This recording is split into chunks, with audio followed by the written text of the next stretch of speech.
The moment Clara Whitmore's father saw the curve of her belly beneath her dress, his face turned the color of a thundercloud ready to unleash hell upon the Kansas prairie. It was August 1876, and the summer heat pressed down on their small ranch outside of Dodge City like a heavy blanket soaked in desperation.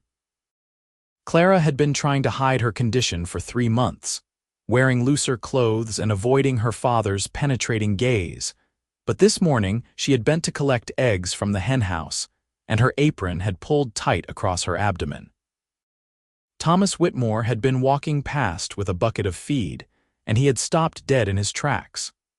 The bucket fell from his hands, scattering grain across the dusty yard, and Clara knew in that instant that her life was about to shatter into 1,000 irreparable pieces. "Inside," he had said, his voice low and dangerous. Now. Her mother had died 2 years prior from fever, leaving Clara alone with a father whose love had always been conditional, wrapped in expectations and rigid morality. She had tried to be the daughter he wanted, tried to manage the household and help with the ranch work. But then Samuel Morrison had come through town with his smooth words and handsome smile. He had promised her marriage, promised her a future, and she had believed him with the naive trust of a 19-year-old girl who had never been told she was beautiful before. 3 months after she gave herself to him, Samuel had disappeared with a gambling man's daughter, leaving Clara with nothing but shame and a child growing inside her. Now, standing in the small parlor of their ranch house, Clara watched her father pace like a caged animal. His weathered face was twisted with rage and something else, something that looked almost like grief. She wanted to reach out to him, to explain, to beg for his understanding, but the words died in her throat.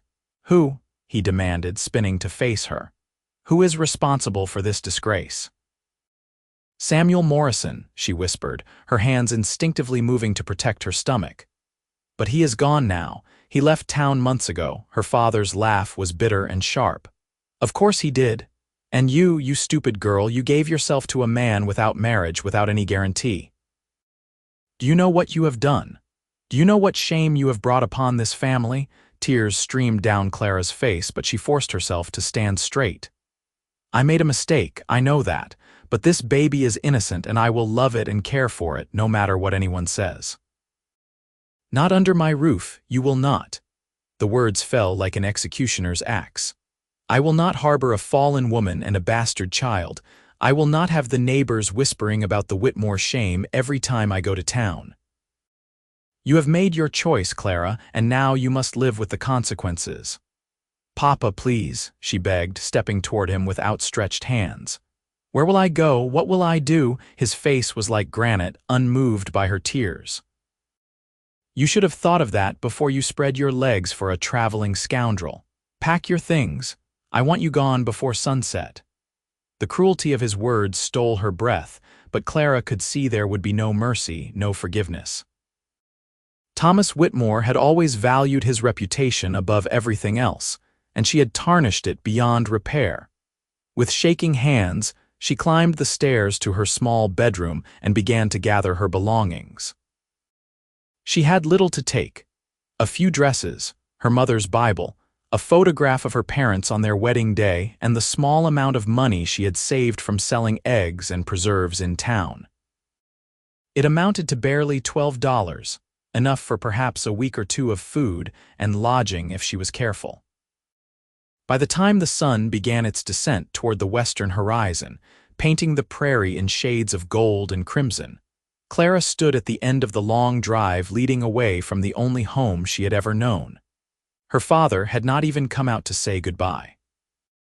She had left her key on the kitchen table and walked out the door, a small carpetbag in one hand and her mother's shawl wrapped around her shoulders despite the heat.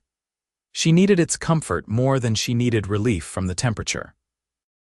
The road to Dodge City stretched before her, 3 miles of packed dirt and broken dreams. Clara began to walk, each step taking her further from her past and deeper into an uncertain future. The baby moved inside her, a gentle flutter that reminded her she was not truly alone, even if she felt more isolated than she had ever thought possible. She placed her hand over her belly and whispered promises to the child she carried. "I will protect you," she said softly. "I will find a way for us. I swear it." Dodge City was bustling when she arrived as darkness fell over the prairie. The main street was alive with noise and light, saloons spilling drunken cowboys onto the wooden sidewalks, merchants closing their shops, and women in bright dresses calling to men from upstairs windows. Clara kept her head down and made her way to the only respectable boarding house she knew of, a modest establishment run by Mrs. Henderson, a widow who attended the same church Clara had gone to with her father. But when she knocked on the door and explained her situation, Mrs. Henderson's face grew cold. "I am sorry, dear, but I cannot have an unmarried woman in your condition staying here. It would not be appropriate. I have my own reputation to consider." The door closed firmly, leaving Clara standing alone on the porch. She tried 2 more boarding houses with the same result. It seemed her father was right about one thing. Shame was a powerful force in a small town, and no respectable establishment would risk their standing by taking her in. As the night grew darker and the streets more dangerous, Clara felt panic rising in her chest. She had nowhere to go, no one to turn to, and barely enough money to survive. She found herself walking toward the edge of town, away from the chaos of the main street, until she reached a small stable at the far end of the settlement. The building was dark and quiet, and the smell of hay and horses drifted through the open door. Clara hesitated only a moment before slipping inside. She would sleep here tonight in the loft if possible, and in the morning she would figure out what to do next. She climbed the ladder to the hayloft, her arms trembling with exhaustion, and collapsed onto a pile of hay. Wrapping her mother's shawl around herself, she finally allowed the tears to come, sobbing quietly into the darkness until sleep claimed her.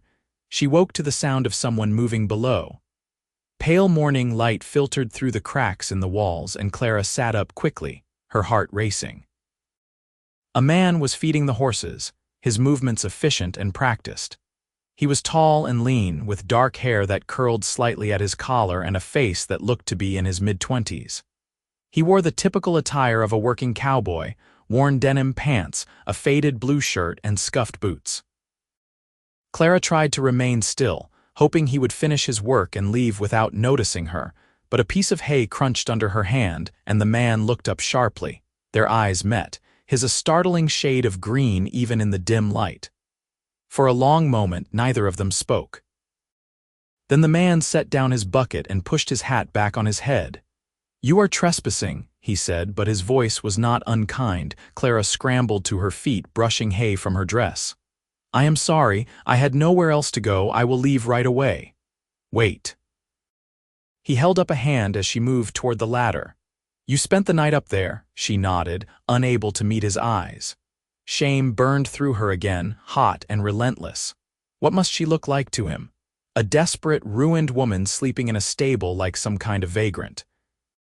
The man studied her for a long moment, and Clara could feel his gaze taking in her disheveled appearance, her red-rimmed eyes, and the slight swell of her belly that she tried to hide by crossing her arms. When he spoke again, his voice was gentler. "Are you hungry?" The question surprised her so much that she looked up. Yes, but I have some money, I can pay for food." "Did not ask if you could pay, asked if you were hungry." He gestured toward the stable door. "Come on, I was about to make breakfast anyway." Clara hesitated, every lesson about propriety and caution warring with the desperate gnawing in her stomach. She had not eaten since yesterday morning, and the baby needed nourishment even if she was willing to go without. Finally, she nodded and climbed down the ladder, following the man out of the stable and across a small yard to a modest cabin that sat behind the building. Inside, the cabin was simple but clean. A bed stood in one corner, a small table with 2 chairs in the center, and a cast-iron stove against the far wall. The man motioned for her to sit while he began to prepare breakfast, working with the practiced ease of someone who had been cooking for himself for a long time. He fried eggs and bacon, made coffee, and sliced thick pieces of bread, and within 15 minutes he had placed a plate in front of Clara that was more food than she had hoped to see all day. "Eat," he said simply, settling into the chair across from her with his own plate.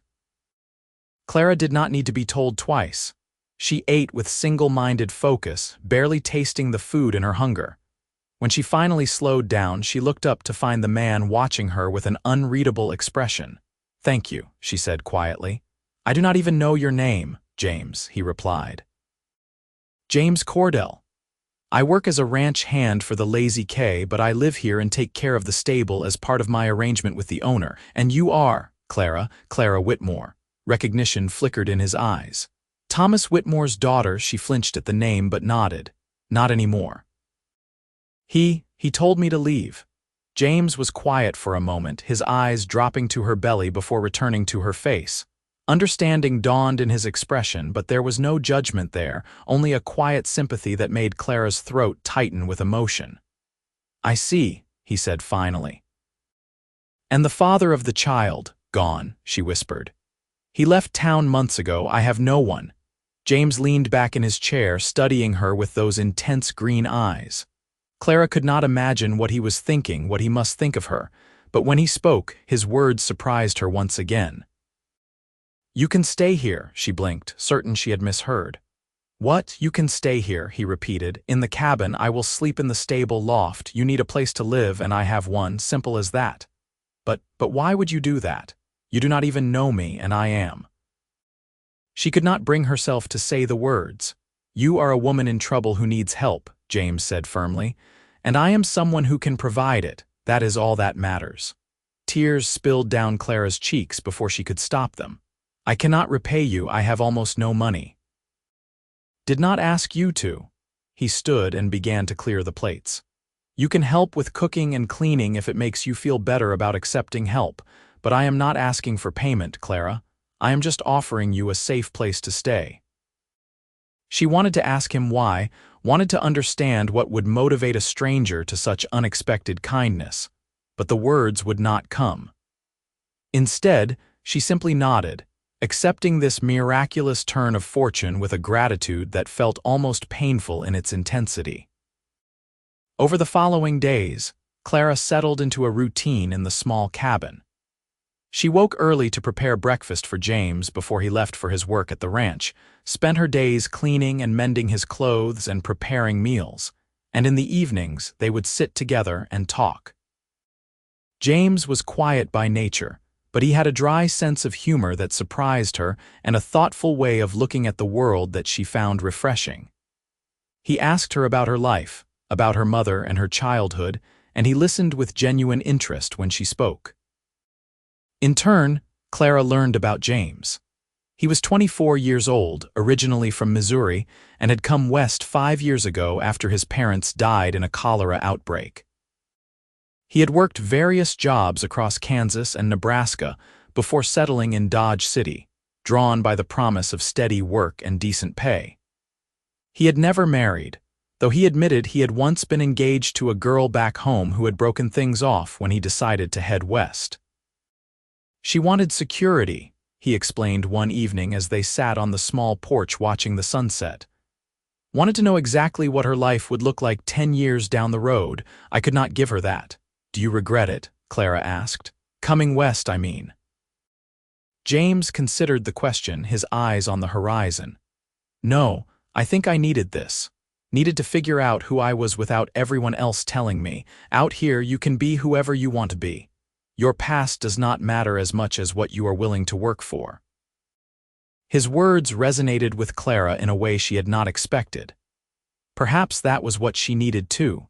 A chance to become someone new, someone defined not by her mistakes but by her choices moving forward. As summer faded into autumn, Clara's belly grew larger and the baby became more active. She would sometimes place James's hand on her stomach so he could feel the child kick, and the wonder in his eyes always made her smile. He began to prepare for the baby's arrival, building a small cradle from scrap wood and trading some of his wages for soft blankets and tiny clothes. Clara watched him work on the cradle in the evenings, his hands careful and precise, and felt something shift in her heart. She had not intended to fall in love with James Cordell. Love was what had gotten her into this situation in the first place, and she had promised herself she would be more cautious, more guarded. But James was nothing like Samuel. Where Samuel had been smooth and charming, James was straightforward and honest. Where Samuel had made grand promises, James simply showed up every day and did what he said he would do. He was kind without being patronizing, helpful without making her feel weak, and he treated her with a respect that made her feel human again after months of shame. One evening in late October, as they sat together eating dinner, Clara found the courage to voice the question that had been haunting her. "Why are you doing this, James? Really?" He looked up from his plate, meeting her eyes. "What do you mean, all of this?" "Taking me in, caring for me, preparing for a baby that is not yours. Why?" James set down his fork and leaned back in his chair, his expression thoughtful. "My mother used to say that we are all just one bad day away from needing help. She believed in extending kindness when you could, because you never knew when you might be the one who needed it. When I found you in that stable, I saw someone who had run out of options, and I knew I could be an option for you. It seemed like the right thing to do."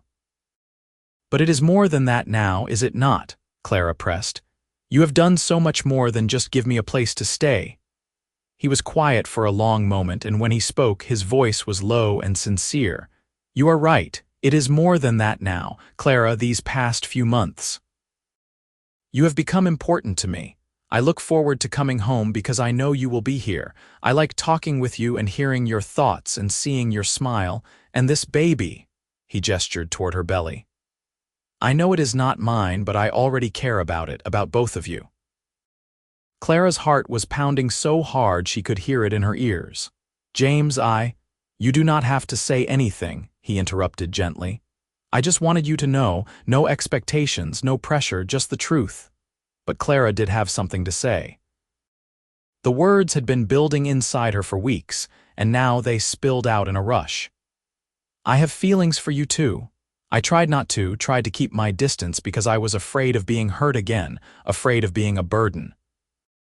But you have shown me what real kindness looks like, what real strength looks like. You make me feel safe and valued and loved, even though you have never said it. I do not know what the future holds, but I know I want you in it. Both of us do." The smile that spread across James's face was like sunshine breaking through clouds. He reached across the table and took her hand, his calloused fingers gentle against hers. "Then I will be there, for both of you, for as long as you want me." They sat like that for a long time, hands clasped across the table, the weight of unspoken promises hanging in the air between them. Clara felt something she had not felt in months: hope. Real, tangible hope for a future that might actually be happy. In November, as the weather turned cold and the first frost silvered the prairie grass, Clara went into labor. It started in the early morning hours with a cramping pain that woke her from sleep. She lay still for a moment, trying to determine if this was the real thing or just another false alarm, but when a second contraction rolled through her, stronger than the first, she knew it was time. "James," she called out softly. He had moved back into the cabin a week ago, insisting that she should not be alone this close to her due date. He slept on a bedroll by the stove while she took the bed, an arrangement that was unconventional but necessary. He was on his feet instantly, alert despite the early hour. "Is it time?" She nodded, gripping the blanket as another contraction seized her. "I think so. Can you get Mrs. Patterson?" The midwife lived 3 streets over, a capable woman who had agreed to attend the birth despite Clara's unmarried status, mostly because James had paid her twice her usual fee. "I will be right back," James promised, pulling on his boots and coat. "You just breathe, all right? Nice and slow." He was gone for what felt like hours but was probably only 20 minutes. When he returned with Mrs. Patterson, the older woman took one look at Clara and nodded approvingly. "Good strong contractions. This baby will be here before sunset." The labor was long and difficult.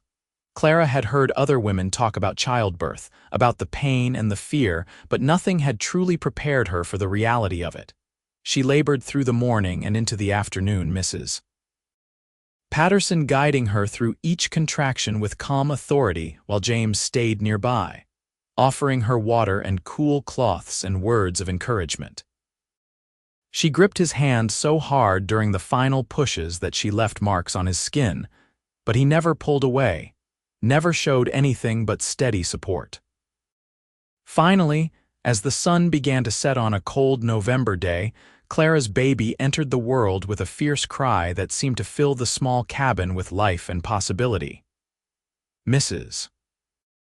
Patterson wrapped the infant in a clean blanket and placed the baby in Clara's arms, and Clara looked down at her child for the first time.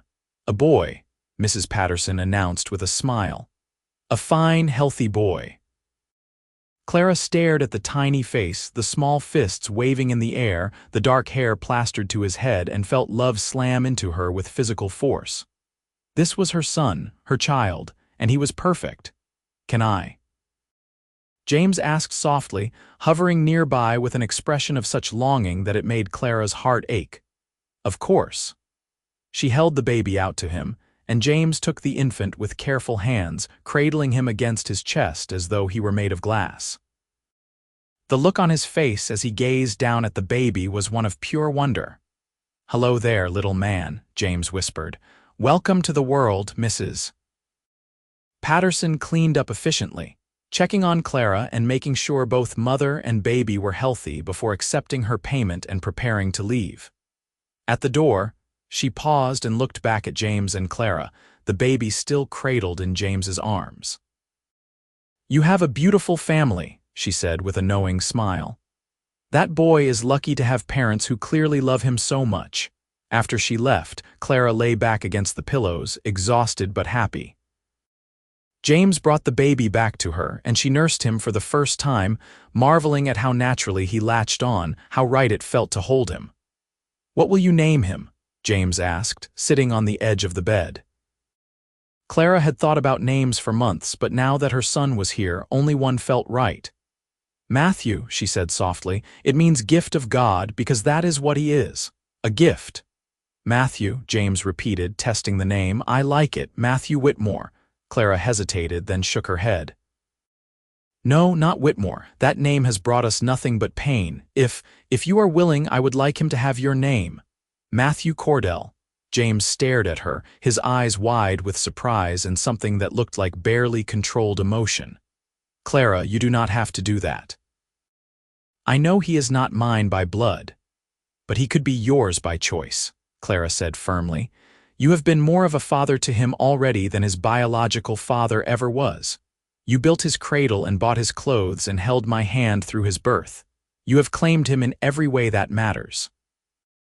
I want him to have your name, James. I want the world to know that he is your son." James's eyes were suspiciously bright as he leaned down and kissed her forehead, then gently touched the baby's soft hair. "Then he is mine," he said, his voice rough with emotion. "Matthew Cordell, my son." The weeks following Matthew's birth were challenging, but also filled with unexpected joy. Clara recovered slowly, her body healing from the trauma of childbirth, while James took on even more work to support their small family. He would leave before dawn and return at sunset, exhausted but always willing to help with the baby. He learned how to change diapers and soothe Matthew's cries, and Clara would often wake in the night to find James standing by the cradle, one hand gently rocking it while he hummed a tuneless melody. In December, James made a decision that changed everything. He came home one evening with a determined look on his face and knelt beside Clara's chair. "Marry me," he said simply. Clara's breath caught. "What, marry me?" he repeated. "I love you, Clara. I have loved you for months now, maybe from the moment I saw you in that stable looking so fierce and frightened at the same time. I love Matthew as my own son, and I want to make this official. I want to be your husband and his father in every legal and moral sense. So marry me, please." Tears streamed down Clara's face as she reached out to cup his cheek. "Yes," she whispered. "Yes, James, I will marry you. I love you too, so much." They married 2 weeks later in a simple ceremony at the small church on the edge of town. Clara wore a borrowed dress and held a handful of winter berries as a bouquet, while James wore his best shirt and looked at her like she was the most beautiful thing he had ever seen. The preacher who married them was new to town and asked no questions about Matthew, who slept peacefully in Clara's arms throughout the ceremony. As far as the world knew, Matthew was James Cordell's legitimate son, born perhaps a bit early but healthy and loved. After the wedding, James spoke to his boss at the Lazy K Ranch and negotiated a raise and better accommodations. The ranch owner, impressed by James's work ethic and reliability, offered them a small house on the ranch property, a significant upgrade from the cabin in town. In January of 1877, Clara, James, and Matthew moved into their new home, a two-room structure with a proper kitchen and a bedroom that felt like a palace compared to where they had been. Life settled into a comfortable rhythm. James worked hard at the ranch, earning the respect of his fellow cowboys and eventually being promoted to foreman. Clara made their house into a home, sewing curtains and planting a small garden and becoming friends with the other ranch wives. Matthew grew from a tiny infant into a chubby, happy baby who learned to smile and laugh and reach for his father with chubby hands whenever James came through the door. But even as they built their new life, Clara worried about her father. She had not spoken to Thomas Whitmore since the day he threw her out, and she had heard through town gossip that he was not doing well. The ranch was failing without her help, and he had grown bitter and isolated. Part of her wanted to reach out, to show him that she had survived and even thrived despite his rejection, but a larger part of her was still too hurt, too angry at how easily he had discarded her. The decision was taken out of her hands in March when a neighbor came to their door with news that Thomas Whitmore had died. A heart attack, they said, sudden and brutal. He had been found in his barn by a ranch hand already cold. Clara felt numb as she absorbed the news. She had spent months imagining a reconciliation, imagining her father meeting Matthew and James and realizing he had been wrong. Now that possibility was gone forever, and she was left with a complicated tangle of grief, anger, and regret. James held her as she cried that night, his arms strong and steady around her. "I am sorry," he murmured into her hair. "I know it is complicated, but I am sorry you lost him." "I lost him long before today," Clara said bitterly. "He chose his pride over me, over his own grandchild." "How do I forgive that?" "You do not have to forgive him," James said gently. "But maybe you can forgive yourself for wishing things had been different. It is not wrong to grieve what could have been, even when you are angry about what was." His words gave her permission to feel everything she had been holding back, and she sobbed into his chest until she had no tears left. When she finally pulled back, exhausted and raw, James kissed her forehead and then her lips, a gentle reminder that she was not alone, that she had people who loved her unconditionally. The funeral was small, attended by a handful of neighbors and business associates. Clara stood beside the grave with Matthew in her arms and James at her side, and she said a quiet goodbye to the man who had given her life, but had not been able to accept her choices. As the preacher spoke his final words, Clara felt something release inside her. Her father was gone, and with him went the last ties to her old life. She was Clara Cordell now, wife and mother, and she had a family who loved her. In the months and years that followed, Clara and James built a life that was simple but deeply fulfilling. Matthew grew into a bright, curious toddler who followed his father around the ranch whenever he was allowed. And in the spring of 1878, Clara discovered she was pregnant again. This time, there was no fear or shame, only joy and anticipation. James was ecstatic, and Matthew, though too young to fully understand, seemed to sense the excitement in the household. Their second child, a daughter they named Rose, was born in November of 1878. She had Clara's blonde hair and James's green eyes, and she was adored from the moment she entered the world. Matthew, now nearly 2 years old, was fascinated by his baby sister and would sit beside her cradle for hours, talking to her in his toddler babble and offering her his toys. Watching James with their children, Clara often marveled at the turn her life had taken.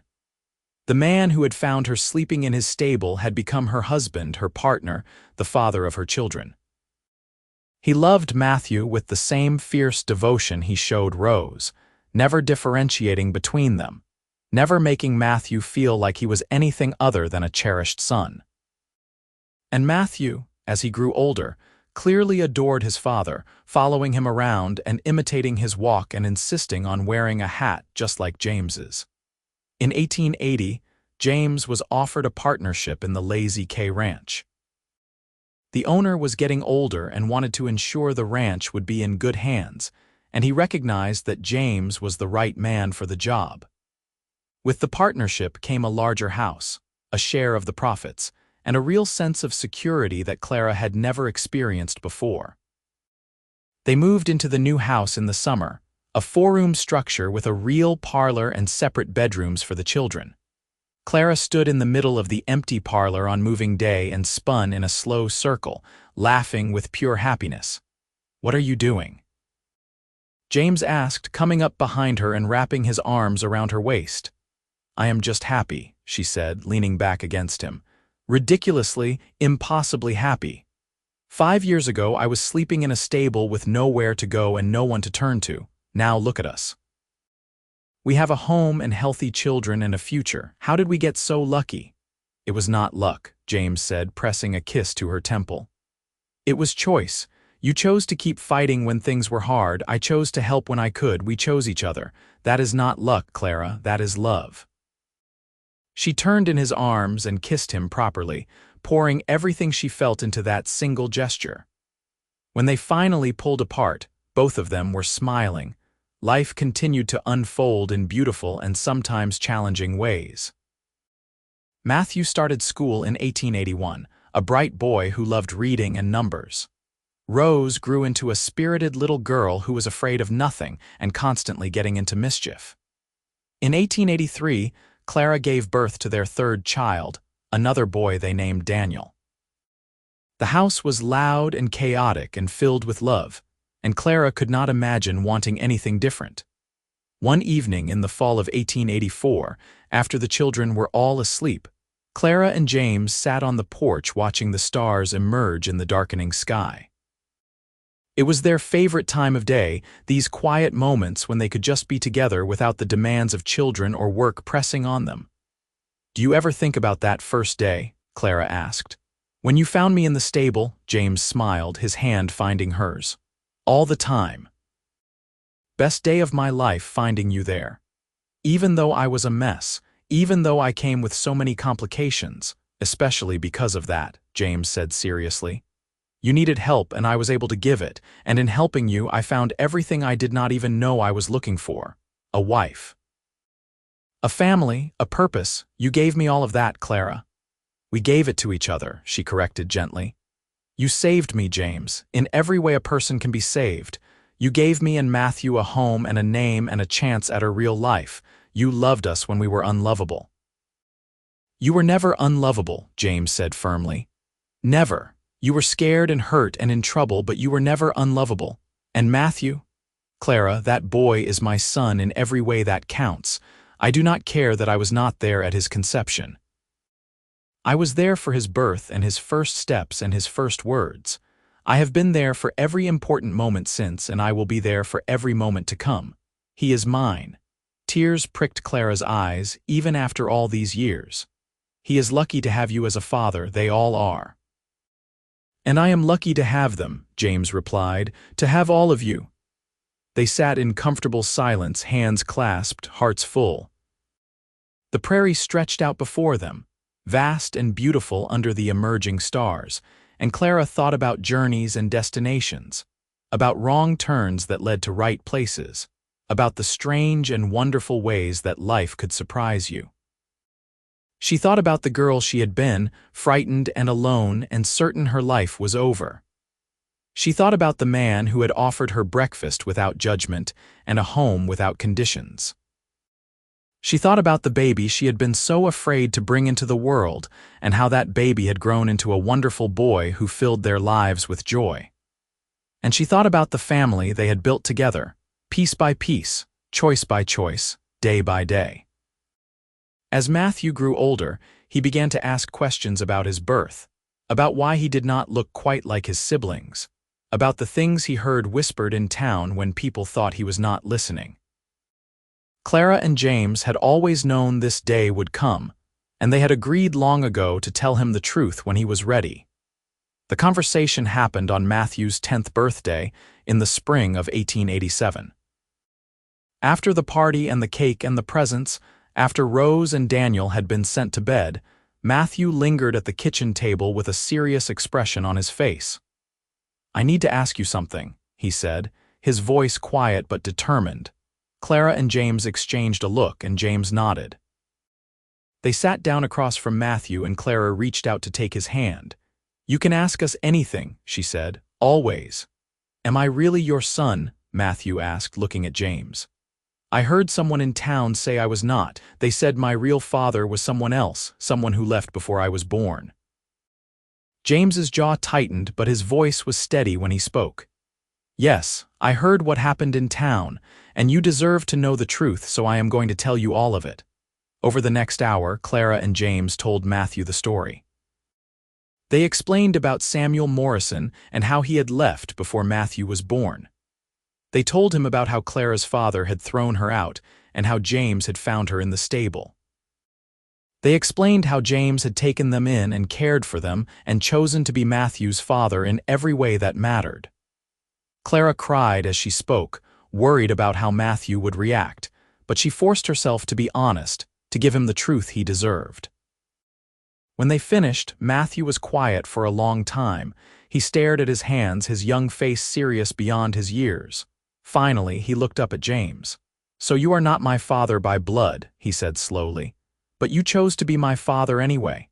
"Yes," James said simply. "I chose you, Matthew. The day you were born, I claimed you as my son, and I have never regretted that choice for a single moment. You are my boy, you always have been, and you always will be." Matthew's eyes were bright with unshed tears. "And you love me the same as Rose and Daniel, even though they are really yours." James moved around the table and knelt in front of Matthew, taking the boy's face in his hands. "You are all really mine," he said fiercely. "All three of you. I do not love you any less because I was not there at the beginning. If anything, I love you more because I know what a gift it was to be given the chance to be your father. You are my firstborn son, Matthew. That will never change." Matthew threw his arms around James's neck, and James held him tightly, one hand cradling the back of the boy's head. Clara watched them, tears streaming freely down her face, and felt overwhelmed by the love in this moment. When they finally pulled apart, Matthew turned to Clara.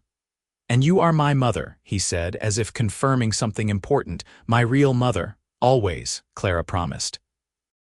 "From the moment I knew you existed, you were mine, and I have loved you every single day since."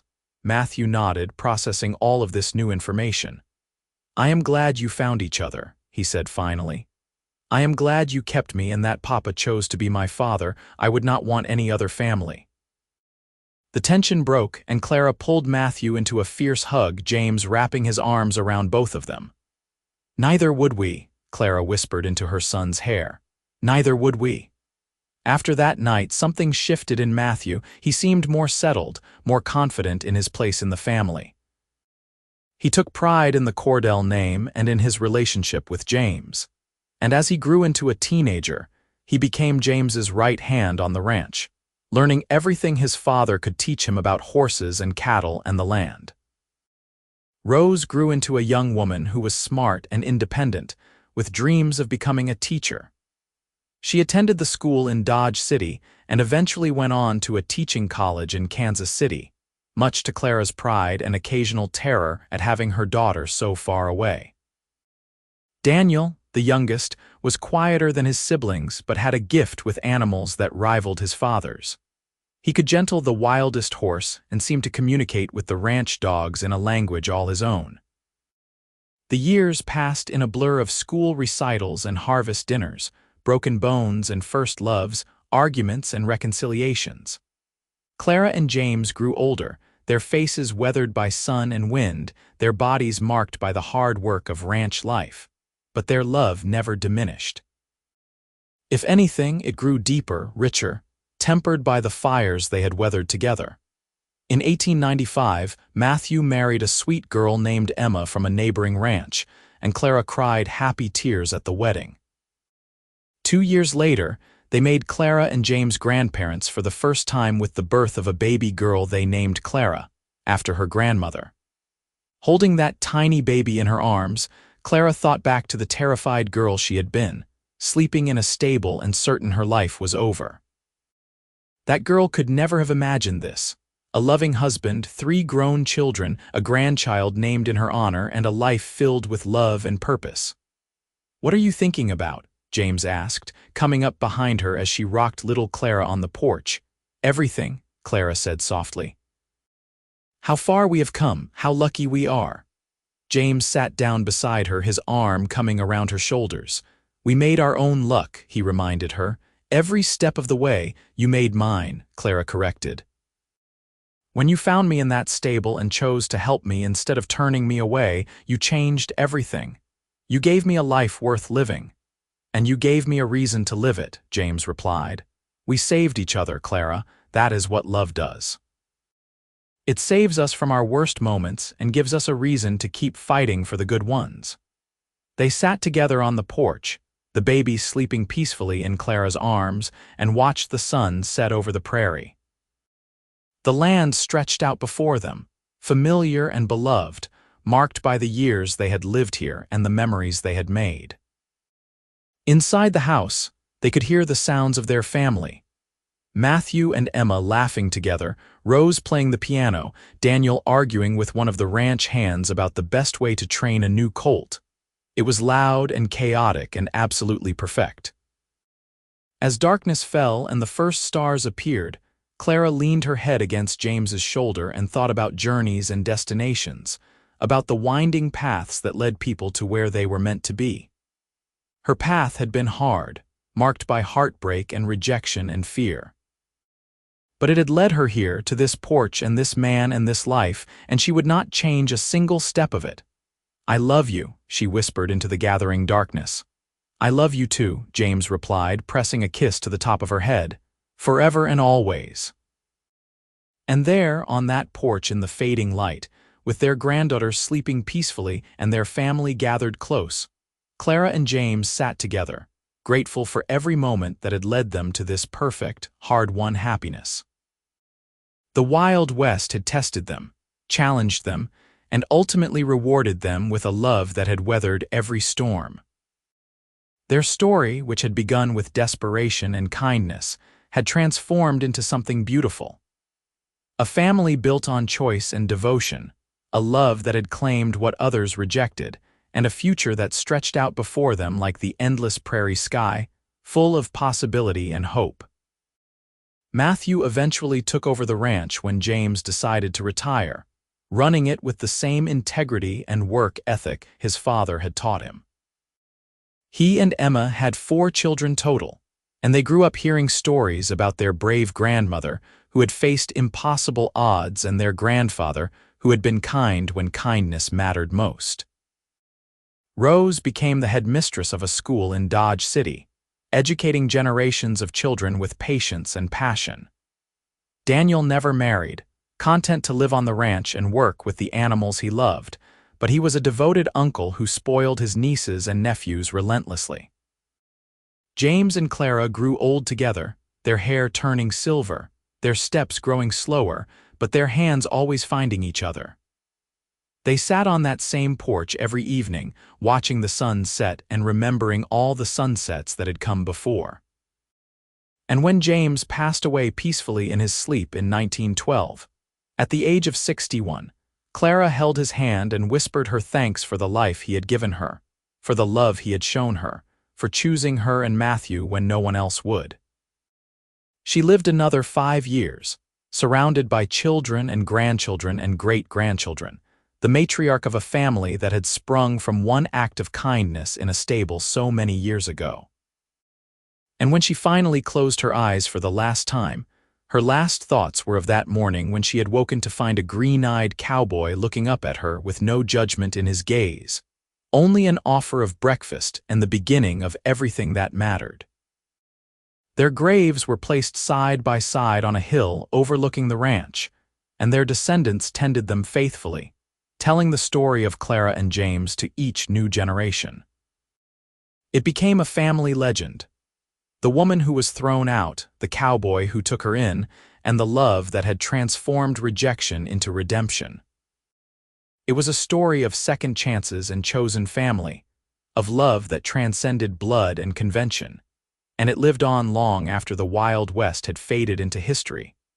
A reminder that sometimes the best families are the ones we build ourselves, one choice at a time, one act of kindness leading to another, until something beautiful and enduring emerges from even the darkest beginning.